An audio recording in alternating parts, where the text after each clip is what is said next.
Невнимание, непочитување на прописите и процедурите, замор, мобинг, преголема самоувереност, недостаток на обука, се само дел од причините кои доведуваат до повреди на работното место. Минатата година, според извештајот на Македонското здружение за заштита при работа, во Македонија се случиле 158 несреќи при работа, од кои 24 случаи со фатални последици. Според извештајот на Институтот за јавно здравје, минатата година во Македонија се случиле 1111 повреди и 2 фатални случаи.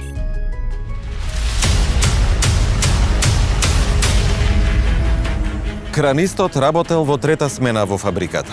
Бил распореден на работни задачи на малиот кран од 25 тони. Во 3:30 утрото, преку интерфон, добил наредба да се премести на големиот кран од 100 тони. Тој бил долгогодишен работник во истата фирма. Веднаш што ја добил наредбата, го притиснал звоното на кранот и кранистот, кој во тој момент управувал со големиот кран, го запрел кранот. Но потоа, мало невнимание и прескокнување на пропишаните чекори можело да го чини живот. Добив до знаење дека можам да се качам на кранот. Кога стигнав до втората скала, кранот наеднаш почна да се движи и ме пригмечи до железниот столб кој што беше на некои 10-20 сантиметри. Колегите почнаа да креват паника и тогаш кранот престана. Ми беше набијан градниот кош, стомакот и карлицата. Ми беше скинато и дебелото црево од кое што има излив во стомачната празнина.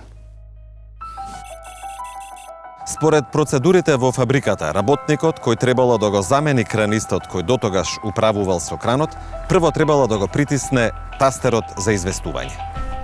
По добивање на сигналот, кранистот му давал повратен сигнал со сигнална лампа, која се пали во зелена боја, дека може да се качи на кранот.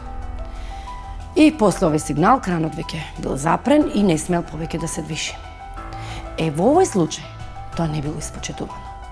Кранистот, што требало да се качи, не добил зелено светло. Повратен сигнал не добив, ама се случувало тоа и претходно. Многу пати светлото било прегорено. Животот е премногу скапоцен за да се препушти на случајност. Значи, работниците не треба да ги извршуваат своите работни задачи доколку е светлото прегорено. Зашто една прегорена сијаличка лесно може да се промени. Прегорен живот не може.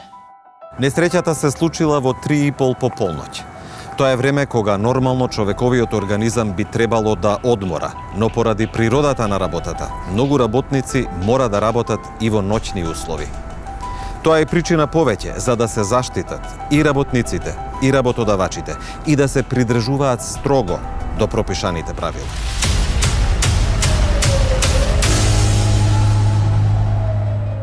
Секоја минута, поради повреда на работа или професионална болест, умираат 4 работници, што представува вкупно 2,2 милиони регистрирани смртни случаи годишно во светот.